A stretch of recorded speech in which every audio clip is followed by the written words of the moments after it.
So everyone, thank you for joining and welcome to our Wholesale Masterclass. So this masterclass is going to teach you how to wholesale, but also how to approach the top 5. Okay, let's get going. So pretty much today's agenda, topic 1 is going to be about how to prepare your fashion brand for wholesale. Topic 2 is all about how to pitch your fashion brand for wholesale. Then we'll move into who are the top 5 and what are their requirements. And then we'll look at the next steps, the actual how to. So I'll make sure there's some time for Q&A too. Perfect. So a little intro, so just so you all know who I am. So I launched Unzipped back in 2019 as a fashion consultancy. It evolved in 2020 into teaching online courses and workshops as well. And pretty much, it's broken into the two. So if you're a fashion brand, we help fashion brands to increase their sales, both direct to consumer as well as wholesale. And then if you're a startup, we help startups to actually launch, going from idea validation, how to make their collection, all the way through to launching their brand. So a few facts for me. I actually was part responsible, or majority, for setting up the wholesale division at Forever New. So that was a big job. We launched at least 10 accounts and we achieved year 1 sales growth of 330%, which is huge. Back at New Look in the UK, I was a key account manager for one of the large accounts, which was worth 40 million wholesale sales every year. So pretty huge. And then, at New Look, pretty much I launched over 30 different wholesale accounts. So working globally again, and actually wholesale became one of New Look's their growth pillars out of the 3. So pretty impressive. So yes, I am wholesale mad and love it through and through. Cool. So why we're talking about this today. So why wholesale shouldn't be overlooked. So pretty much today in fashion e-commerce, it really is about having the commerce, the e-commerce. So what does that mean? The physical retail, it's about having your direct to consumer, it's about having your wholesale channels. So it's about creating an omnichannel approach. So it's important that you have more than one channel. So that's why wholesale becomes important, because it's actually a means for you to launch your brand on another channel in the world quite seamlessly. So the first topic is how to prepare your brand for wholesale. So this is going to be a walking through step-by-step process, because it's literally step-by-step that you need to do to prepare your brand. So really it starts with to know that you're ready, to go into wholesale. You need to answer this question pretty honestly. So are you established enough? So what do I mean by that? So have you just literally launched a few months back and you're wanting to rush into wholesale? That's kind of an answer. You might not be established enough. So really take a step back and actually consider, are you established enough? So it is super duper important. So that can mean in wholesale, how many Instagram followers do you have? How much press have you had before? And what is it within your business model that makes you established and defined and a point of difference? So you really do need to go into wholesale with a conviction of, I'm ready for this. This is why, this is what I've done in preparation. So pretty much I'm going to show you an example of what I'm talking about to make sense. So Amos was born last year, and pretty much they started out with a vision to have premium clothing for entrepreneurs. So this is their overall look and feel. It was very suggestive that entrepreneurs just drink whiskey, but then they wear jeans, which was quite confused. They've now evolved their brand, which looks amazing. So this is them really establishing who they are, having clearer messaging, and actually maturing with themselves, finding their identity. So that's what you need to be as a brand. You can't be lost. You need to be established, and you need to actually show that via e-commerce, via your channels. So next, do you have the budget to support wholesale? So you might be thinking, why do I need to spend money? So pretty much you need to be able to afford to do this. So by that, do you have the budget to pay the factory upfront for the wholesale orders?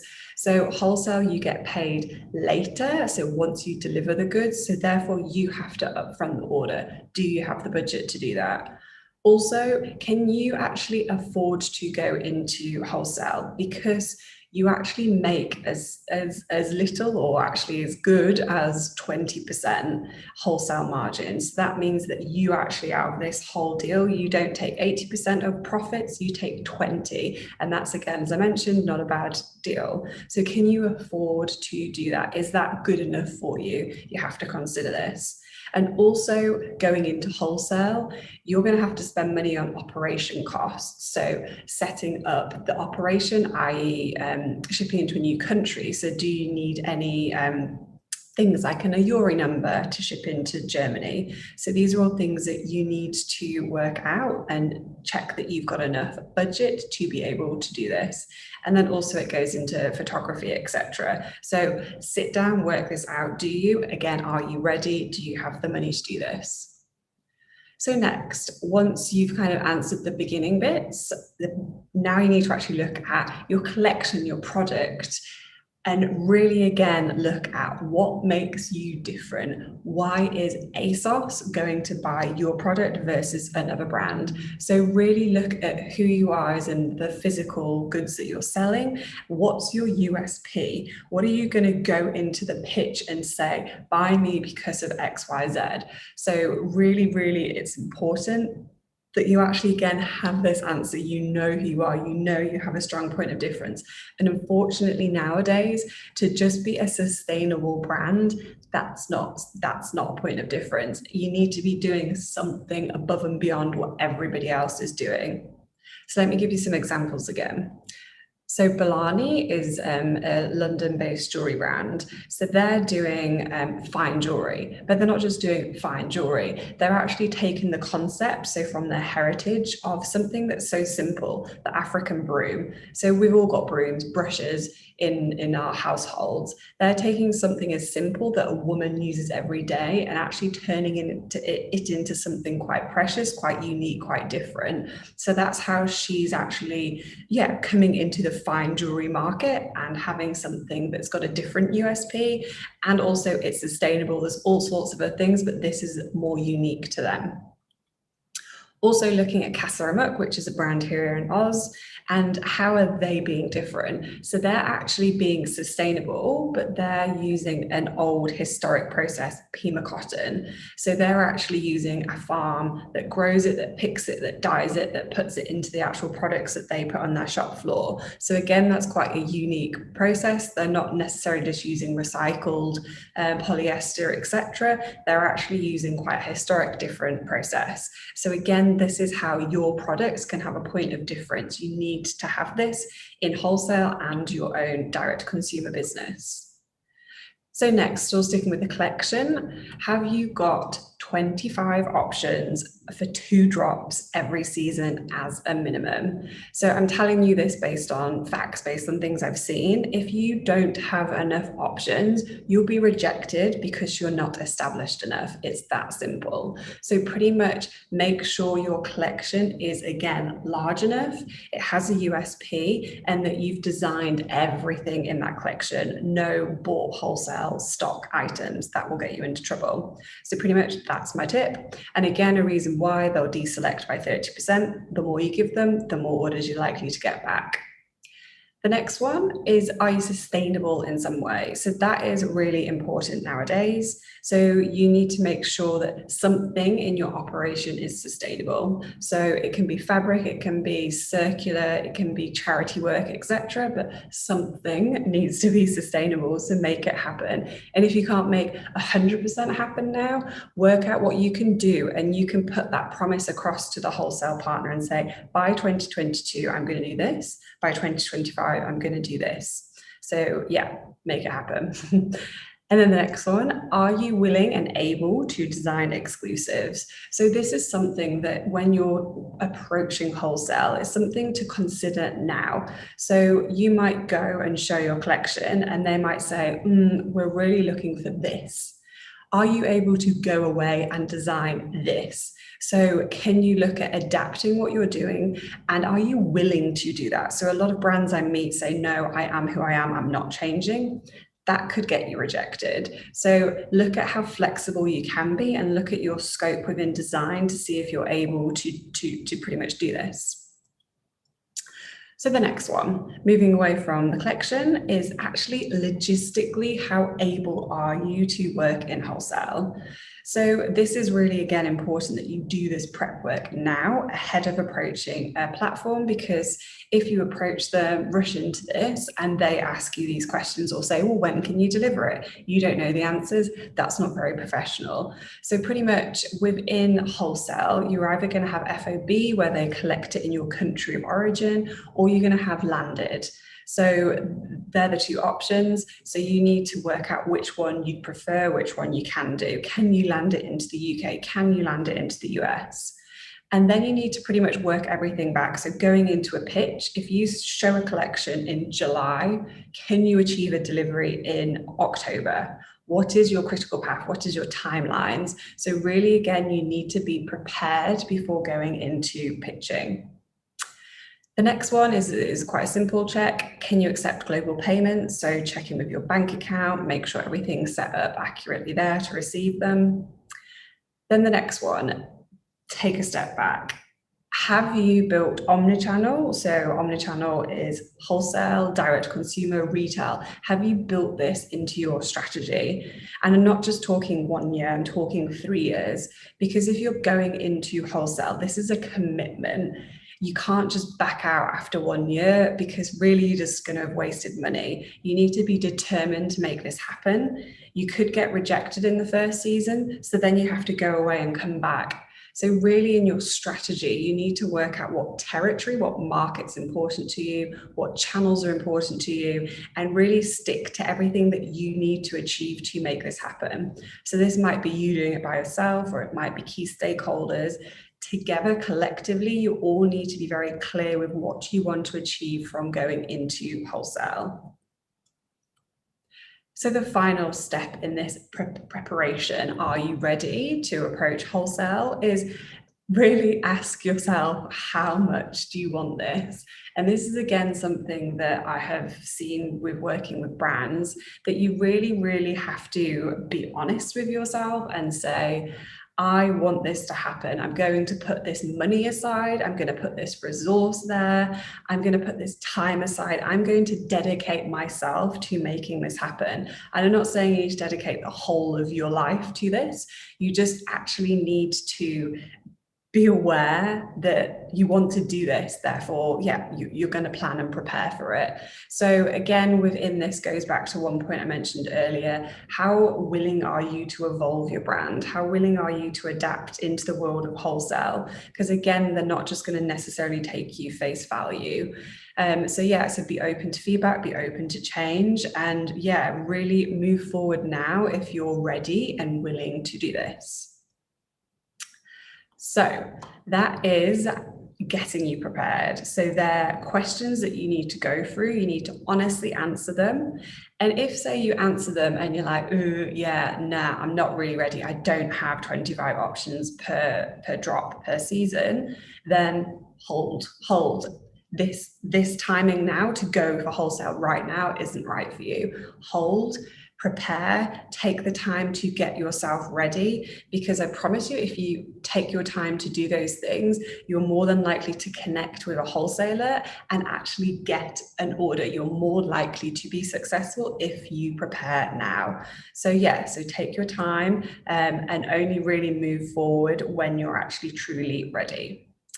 So next one, how to pitch your fashion brand for wholesale. So we're going to go into, the actual how-tos now. So here we go.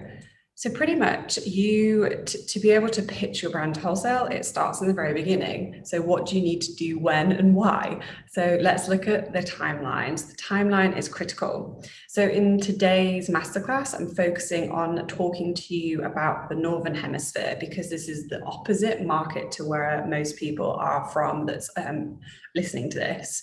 So to sell into the Northern Hemisphere, so just get your globe out, anything that's up in the top, you're looking at spring, summer now from a wholesale perspective. So planning starts, and when I'm talking planning, I'm just going to use ASOS.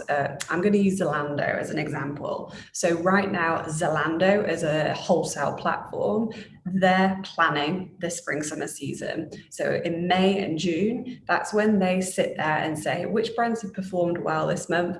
Which new brands do we need to go out and find? So pretty much May, June is your time as a brand to go and pitch your product to Zalando. So you're not actually pitching your product. I said that incorrectly. You're reaching out to them, introducing yourself and saying, this is who you are, this is what you stand for, and you want to set up a sales appointment for the season ahead. So we'll get more into the actual pitch in a second, but you need to understand that it's already started. The spring summer wholesale season in Northern Hemisphere has started. So once the planning has finished, it then moves into the buying season. So the buying season starts in July. So that's drop one, July, August. And then from there, it moves on. So you can see on the screen, there's September, October, and then there's November. So really, you need to be aware of those times. They're slightly flexible, but if you miss them, you miss out. It's that simple. So again, in your preparation, you need to have these timings in your diary. You need to have your collection ready. You need to have your pitch deck ready. You need to be working to these timings. So just to call out, so I corrected myself before, ASOS actually works slightly different to the rest of the platforms. So as I've mentioned on the bottom, there's Selfridges, there's Next, there's Zalando, there's Nordstrom. They all work to the fashion seasons. So fashion seasons being December to May is spring, summer, and June to November is spring, summer in the Northern Hemisphere.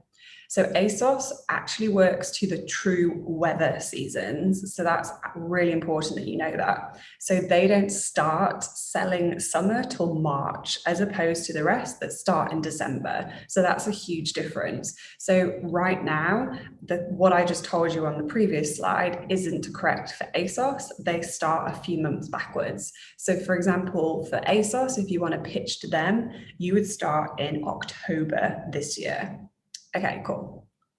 So let's move into how to pitch. Where does it start? So it starts with your collection, always starts like back there. So really, when it comes to, I want to go forward, I know I'm prepared, I know I'm ready, how do I pull together my pitch? So pretty much it's looking at your collection. So it should be always thinking their customer, always think their customer. So yes, it's you, it's your product, it's your DNA, but you need to bring a range to them, a wholesale range that suits their customer. So say if it's ASOS, you'd be putting your young hat on, your young trendy hat. So you'd have a mix that's suiting ASOS more so than say suiting Zalando, which is slightly older and very sustainable focused and more casual. So you really need to know the platform that you're selling to.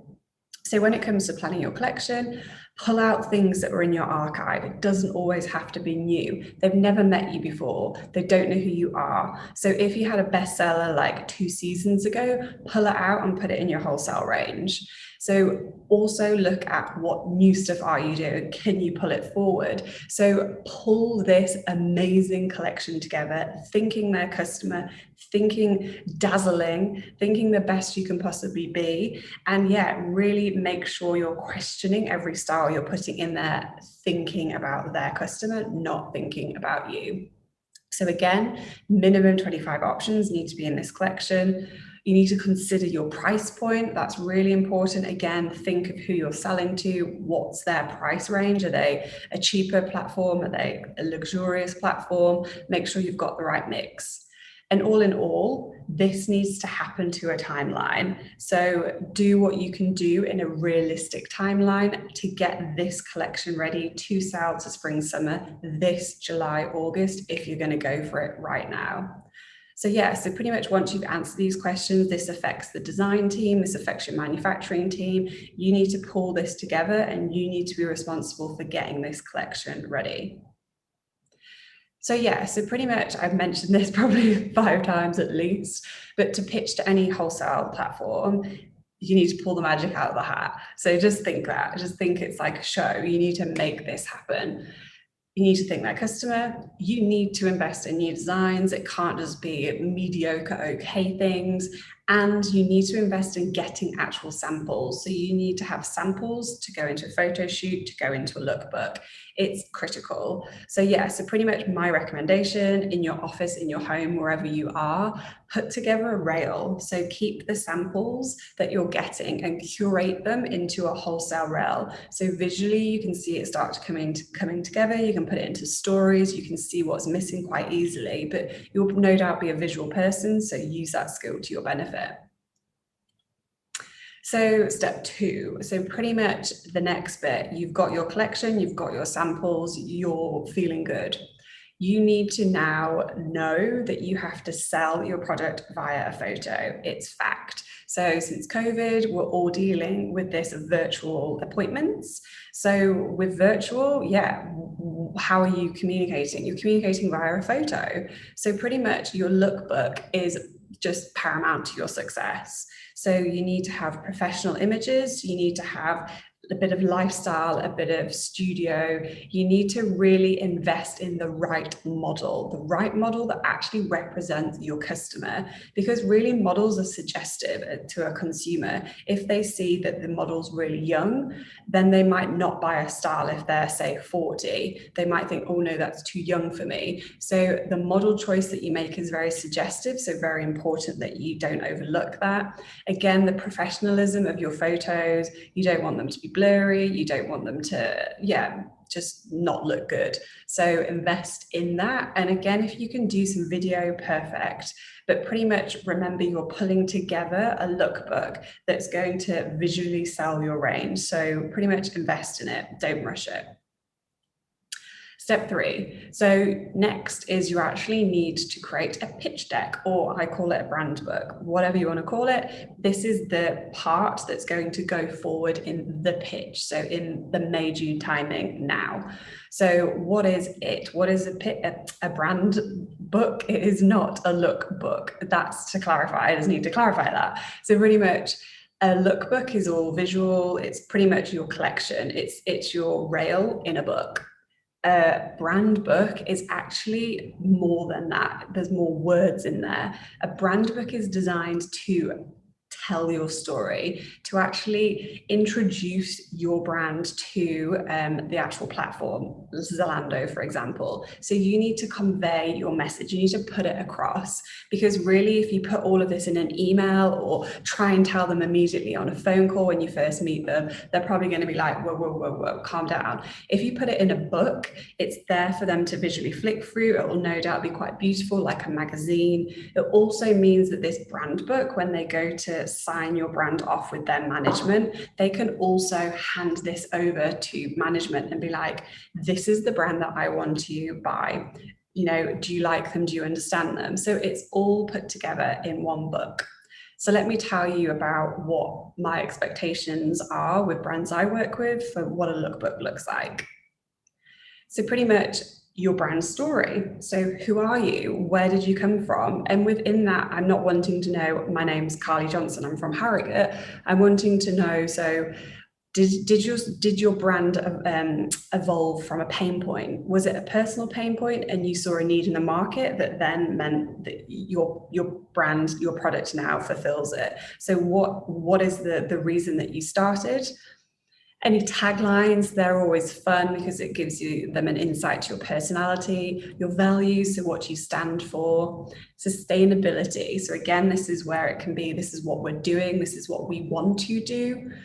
Anything that's around who you are socially. So social media stats, as seen on, as seen in. So think of the most amazing press that you've had or celebrity that's worn your style.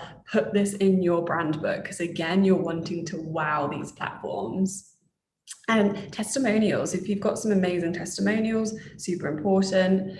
Bestsellers, and put some eye-catching product in there. So it's not all words, it's also got your current range, again, current range, bestsellers, etc. So yeah, so no longer than 20 pages, and it needs to be professionally created. So unless you're a graphic designer, again, don't overlook this. I encourage you to invest in a designer to actually make this look pretty epic. So let's look at an example. So here we go. Here is a brand that from Australia that I work with. So they're called Rack, and Rack, you may or may not know them. They sell swimwear for the bigger boobs person. So pretty much this brand book, sorry, I was pressing down, not scrolling. This brand book is a great example. So why it's a great example, I'm just going to move it to a 2-page view so we can see it a bit better. It is clearly loud, proud, sits back very well with their website. It is straight into who they are visually. So here we can see like bold images, bold writing, and straight away it's unapologetic, honest, empowering, approachable. So super, positive word choices into their vision, short, sweet, concise. This is then more of a story. So this pretty much is explaining it came from a pain point. So it came from their founder, Sophia's pain point. She couldn't find any product. Our mission, so exactly what they're wanting to solve with their product, where you can get them. This is out of date, but pretty much they're super social. So for Rack, it's very important that they actually show how much their customers talk back to them, where they've been seen, and yeah, pretty much their engagement, because it's pretty epic. So only do this if it's relevant to you. Here, again, just more that we're loud, proud, and sexy. They go into their bestsellers, so super concise. They've actually included videos, which is really cool, so you can see it. Colorways, so again, very clear, a little explanation. Then it goes more into their values. Then it goes more into sustainability. So again, really important that you talk about your waste, your packaging, anything that you're doing in sustainability. It doesn't just have to be the product. And then at the very end, where can you find us? So anywhere that you're stocked, and how to get in touch. So this is an example of, what a good brand book looks like. So hopefully, you've got the confidence now, you've got pretty much the guideline that I've given you of what to include, but you've got the confidence of knowing now what another brand's brand book looks like. Great. So next, what do you need to know about next? So pretty much before you pitch your brand, you really need to know what operating model works for you. So that is critical. So you've got this beautiful brand book, you're conveying your message, your story, your USP, you're ready to go and approach a platform. But before approaching them, you need to know, is fashion wholesale for you? Is fashion marketplace for you? What operating model works for you? So this will come back to the preparation questions of your abilities to ship and how much budget you've got set aside. So they all fall into this too. But pretty much this is a link that is on my blog, Fashion Insights, so unzipped.co/blog in fashion insights. Pretty much you'll find it. Read it, definitely. Go through the pros and cons. It'll help you to decide which is right for you. And then aside from that, you need to know your pricing strategy. These are all things that you, again, need to have before going into your pitch to ensure that you don't agree to something and then you're not profitable. So next, step 4 is I want to go more into pricing. So it's something that I get asked quite a bit, so it's important that I share this with you. So pretty much wholesale pricing rules. How do you work in wholesale? How do you price your product? How does it all work? So pretty much when you're working in wholesale, it's not as simple as what a lot of people say is to use the markup by 2-3 from the cost price rule. Now, you can choose to use that if you want, but that's not accurate. That's just using an average and shoving it on your product. You need to actually accurately work it out for every single product. Every single product will have a different variance. So you need to make sure that you do that. So pretty much with wholesale, you'll sell to a platform just using your retail price, your recommended retail price. And then once you've negotiated your commercials with each individual platform, that will then decide what your wholesale price is. So yeah, so pretty much you can't just use any general rule. It needs to be accurate to that specific platform. So yeah, there's never one rule fits all. Every platform you work will have different margins. So to be profitable, you need to know what your buying in margin is, your BIMU. And once you know that, you'll then have an idea of your pricing. Are you making enough money there? Can you afford to down price? Can you afford to up price? But generally, the rough rule of thumb working wholesale, you need to up price your goods to pretty much absorb some of the operating costs. So we're going to go into that in a second. So a few tips when looking at these rules. So my tip for you for brands that I've worked with, ideally, you need a buying in margin of 70. So any product that you have shouldn't be less than 70, shouldn't cost you more than 30% of the retail price. That is pretty much a fact. So pretty much, yeah, don't go beneath 70 as an overall collection. And again, my tip to you now, you're about to go into wholesale. That's your intention. So reach out to your manufacturers and get different prices. So if, say, you're expecting to get another 500 units or 200 units, get quotes from them. So say, right now, this is my cost price. I intend to increase my units. What's my new cost price? And do the exact same for any logistic providers, anywhere where you can use volume as your best friend and negotiate a better cost price. So general rule of thumb again for up pricing, and I'm talking Australian brands here. So if you're an Aussie brand and you want to go into the UK, Europe, the rough rule of thumb is that you can up price by 12%. So yeah, you can play around with that percentage, put it against your pricing, but that's again the rough rule of thumb. And if you're going to the US, it's 20 to 25%. So again, this is just based on me doing this for a while. This is pretty much, yeah, the facts, there's that. So play around with that, and this will help you to absorb costs. However, you need to check that you are still competitive versus your competitors. So wholesale terms. So with this, pretty much this is, again, I can't give you the ins and outs specific because it depends on your brand, how desirable you are, your delivery terms, so your FOB, you landed, etc. But roughly as it stands now for the platforms I work with, wholesale discount can vary from 65 to 75%. So that's taken off your retail price.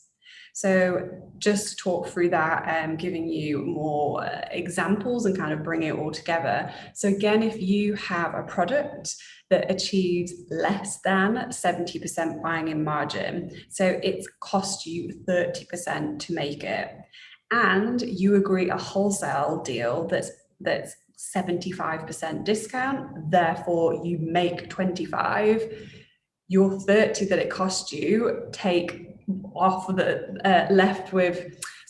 take off the 25 that you're actually going to get. You're in a loss. There's 5% missing there. So it's really important that you pretty much have a high enough retail price and negotiate a low cost price to make sure your buying in margin is healthy, is at least to the 80s.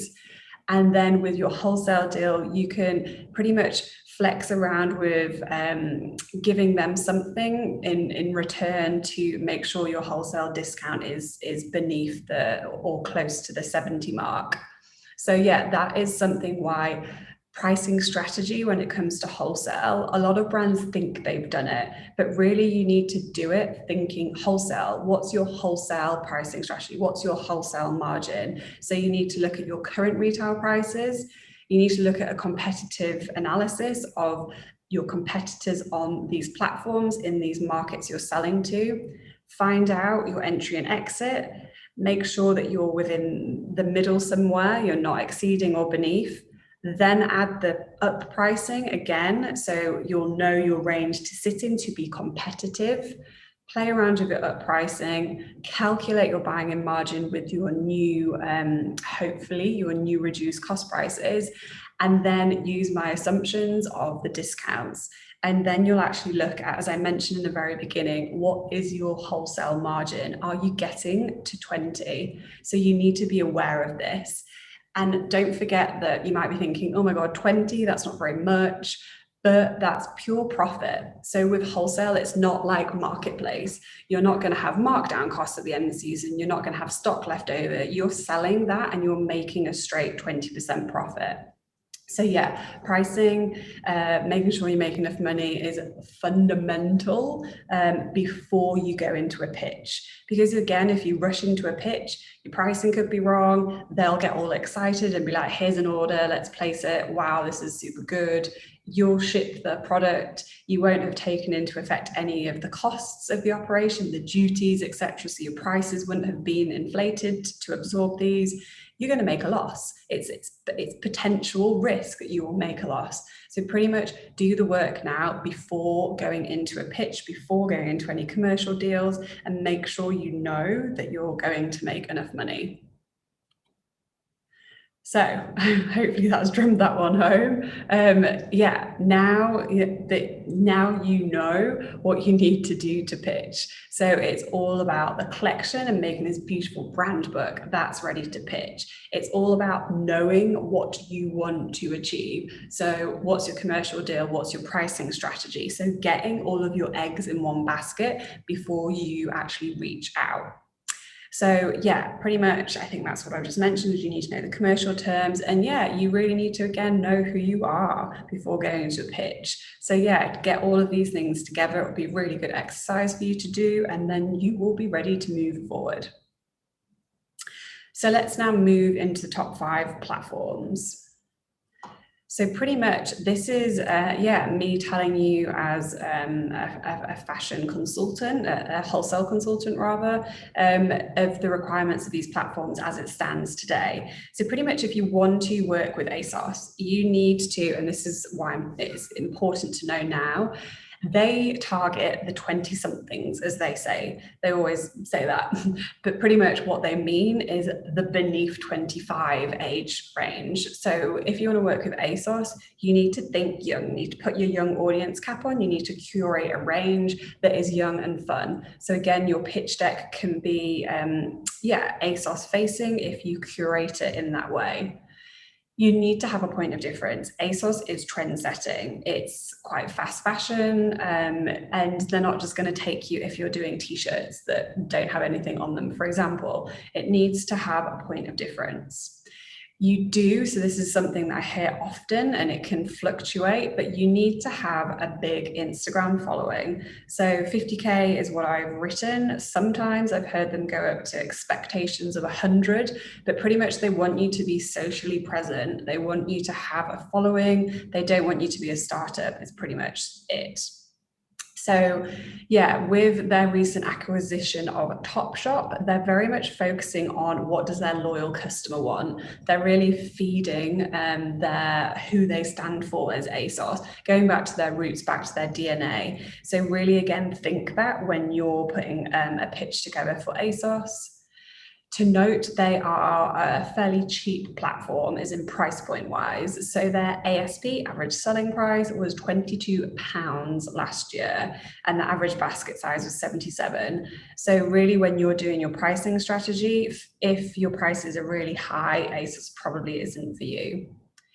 With ASOS, they sell mainly in the UK, but they also are growing quite aggressively in the US. And that's, again, from a recent partnership with Nordstrom. So if you work with ASOS, you have to be able to sell into the US. So we'll talk about that a bit more when we talk about Nordstrom, but there's certain US requirements that you need to tick a box. So work that one out. Is it compliant? Are you able to legally ship into the US?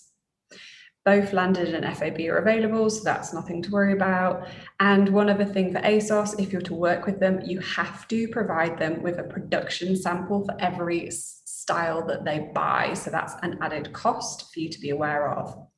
So pretty much also, I have kind of missed an overall point. So if you're an Aussie brand or you're a brand in the Southern Hemisphere, you need to offer a counter seasonal range. So right now in Australia, it's winter, but in the UK, it's summer. So the collection that you're selling in Australia, you can't sell into the UK now because it wouldn't make sense, opposite seasons. So that's something else going into wholesale, especially in a different hemisphere, that you actually need to, again, be aware of and be willing to invest in designs that suit that season in that country. So Zalando.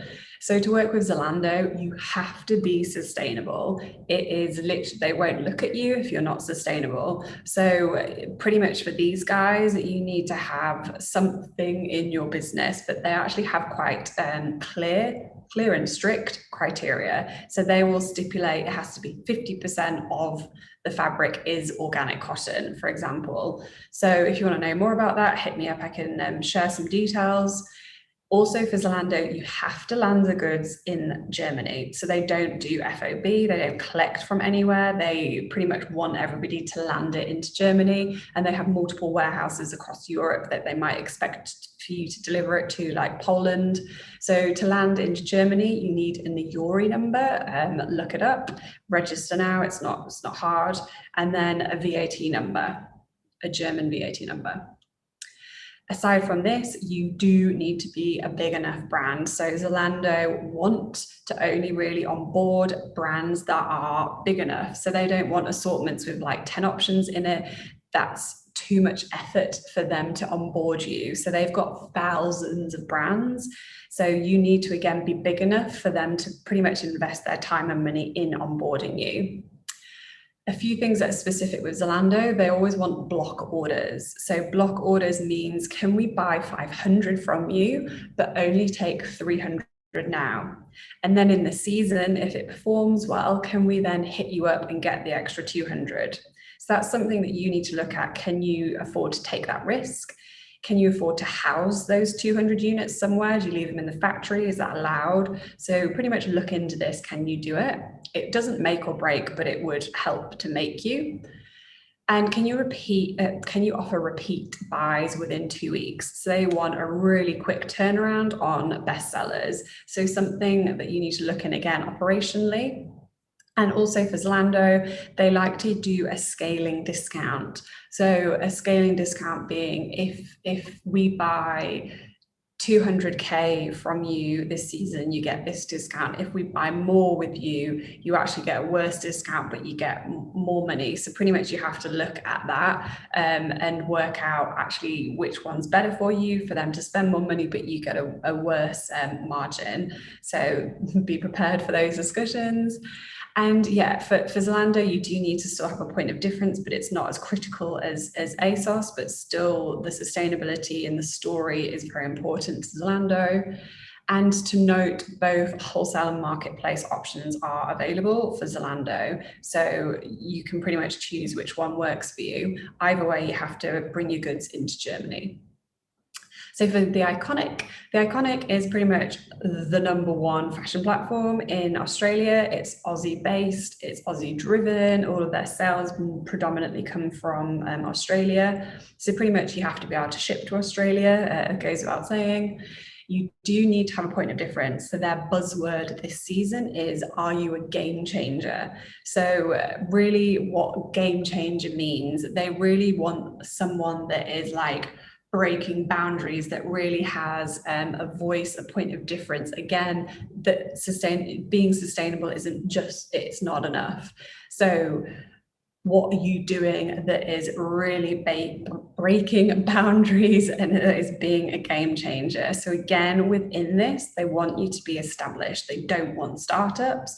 They want you to have a following. They really want to know who you are, what you stand for, like why they need to buy you. So yeah, it's quite a tricky one, but really that goes back to like, what's your pain point? Where does your story come from? Like, what's your ambitions? Like, what's your social media saying? Who wants to wear you, etc. So really like go to town and put together a solid pitch for the Iconic.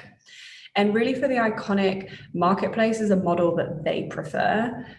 So to get wholesale is Again, they've got to really want you. They tend to bring brands on board on marketplace. If you do well, they'll buy the styles that do well in wholesale. So be prepared to kind of do it that way if that works for you. So Nordstrom, pretty much Nordstrom, obviously in the US, so they expect all brands to agree a rebate deal. So pretty much the US does work very differently to the UK and Europe when we're talking Northern Hemisphere. So they're quite old school wholesale. It's very much their way or no way. So they're not that flexible when it comes to negotiating commercials. So within what I've just said, so they'll agree something with you to say, yes, I'll buy it in wholesale, but it's not sold outright. I'm going to KPI you on your performance. So you need to sell 70% of all. Nordstrom needs to have sold 70% of it. If they haven't, then they'll come back to you for help with markdown or to pretty much give them some money back of what they originally bought it off you from. So it's not an ideal scenario, and that's something that you'll need to be willing and ready to negotiate. To sell into the US, there are specific legal requirements, again, that you need to be set up for. So with product, there's Proposition 69, I think it is, or 66 or something in LA that you need to, in California, where you need to have your product that specifically tests those requirements. So yeah, look them up. Also, you need to be EDI registered. So that's something, again, in the US, and it's something that is all to do with the inbound products and their systems, so the electronic systems that allows them to register your product. So EDI is something you're gonna have to set up and pay for. And again, yeah, you generally for Nordstrom, you actually have to land your product into different warehouses, which is kind of annoying because it's East Coast and West Coast. They couldn't be further apart. It's like a whole different country. So again, something to be aware of. And yeah, ASOS and Nordstrom are partnered. So we'll see what happens there. There's not a huge thing yet, but potentially if you work with ASOS and Nordstrom, that could be a really good choice. So for Farfetch, pretty much Farfetch, this is the only luxury platform I'm talking about today. You just have to think of the phrase, they are far-fetched. They are what Net-a-Porter was. So they really have quite a unique proposition in the wholesale market. They only work with brands that are different, that have something that's quite unique in the luxury market. So again, it's very much about status here. It's very much about if you're new and up and coming from maybe Central St. Martin's or something, they want something that's very unique, that again, their assortment is very curated to this quite niche market. So that they're fighting right now with trying not to grow too aggressively and to keeping this unique assortment that they hold.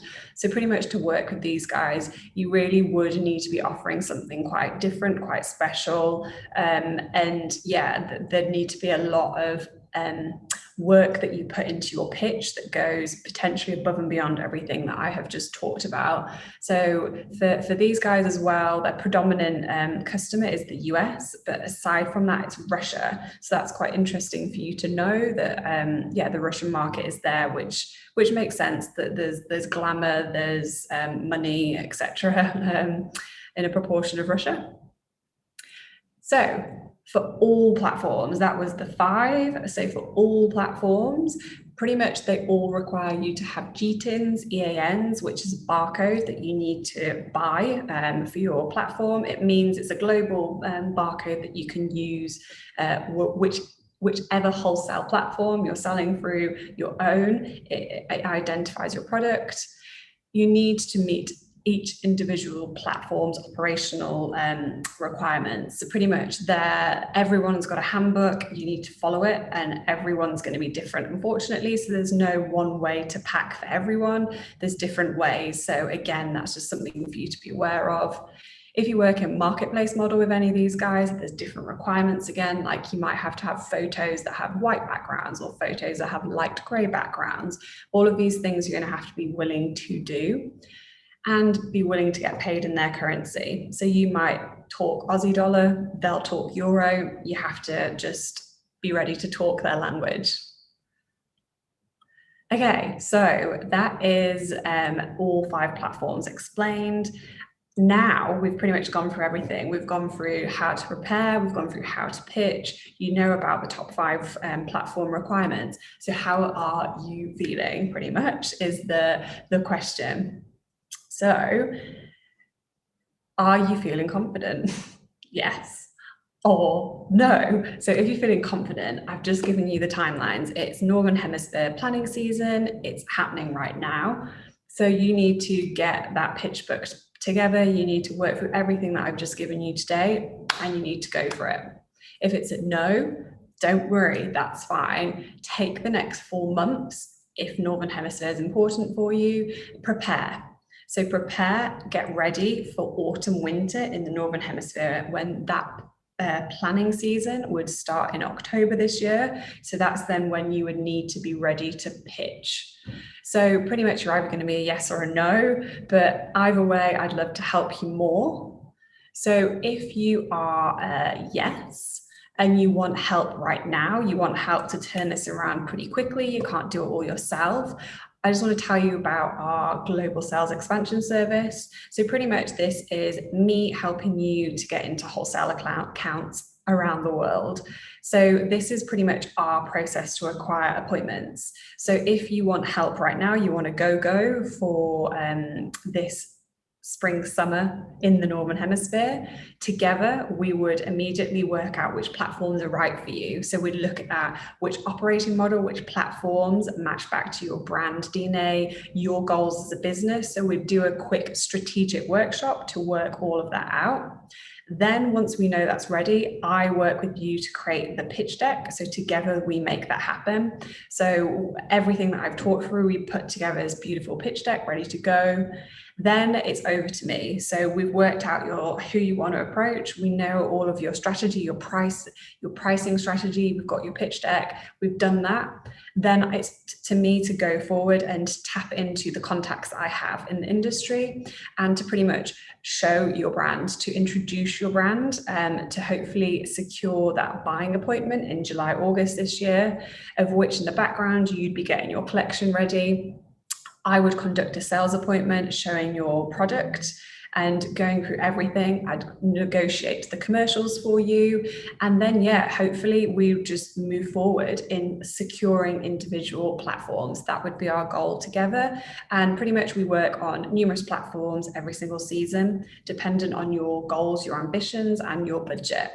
So that is one thing I can help you with. If you're a yes, I want to go, but I don't have the time, hit me up. I can talk to you more. And if you're a no, if you're like, I need more time to get my pitch deck together, I need to prepare more, then I can help. So we have a 4-week wholesale workshop that is starting mid-June. So if you're interested, it is pretty much a live coaching program that's run over 4 weeks. So there's workbooks, there's project work, there's loads of handy sheets that you're going to need to be able to do wholesale. And pretty much we will walk you through so much information that you need to know, pretty much the must knows to be able to work in wholesale. So things like we'll teach you how to approach both wholesale and marketplace. So we'll go into the operating models, more detail, the differences specifically in every single country that we work in and every single platform. I will share requirements with you. So again, you're one step ahead of your competitors. How to price your products, everything that I've talked about. So how to price it profitably, but also competitively. How to present, so presenting. So I will teach you how to do this by yourself. So how to actually approach buyers, how to introduce yourself, how to actually do the whole of the showing yourself, if that's what you choose to do. I will then walk through how to build a wholesale budget, how to forecast sales so you really understand the monetary interest in this sales channel expansion. and how to be a good relationship manager, and more. There's so much more. So if you want to know more about this workshop, hit me up. I can share with you the exact details, the exact lessons that you're going to learn. And if you're concerned about, oh, I can't do 4 weeks, let me know. I can give it to you in a one-off course. Completely up to you. I'm very flexible. So that was everything. Thank you. Yeah, that's my info on the screen. So if you're not already connected, connect with us. So Instagram, we're Unzip Connections. On LinkedIn, join our business page. Pretty much all of these, you'll be updated with loads of tips, tactics. And yeah, if you want to join our newsletter, then pretty much email me. Email me and tell me that you want to join it, and you can receive weekly advice about how to pretty much increase your fashion brand sales. So thank you so much for joining us today, and yeah, pretty much keep in touch. If I can help you more, I'd love to. And yeah, speak soon. Thank you. Bye.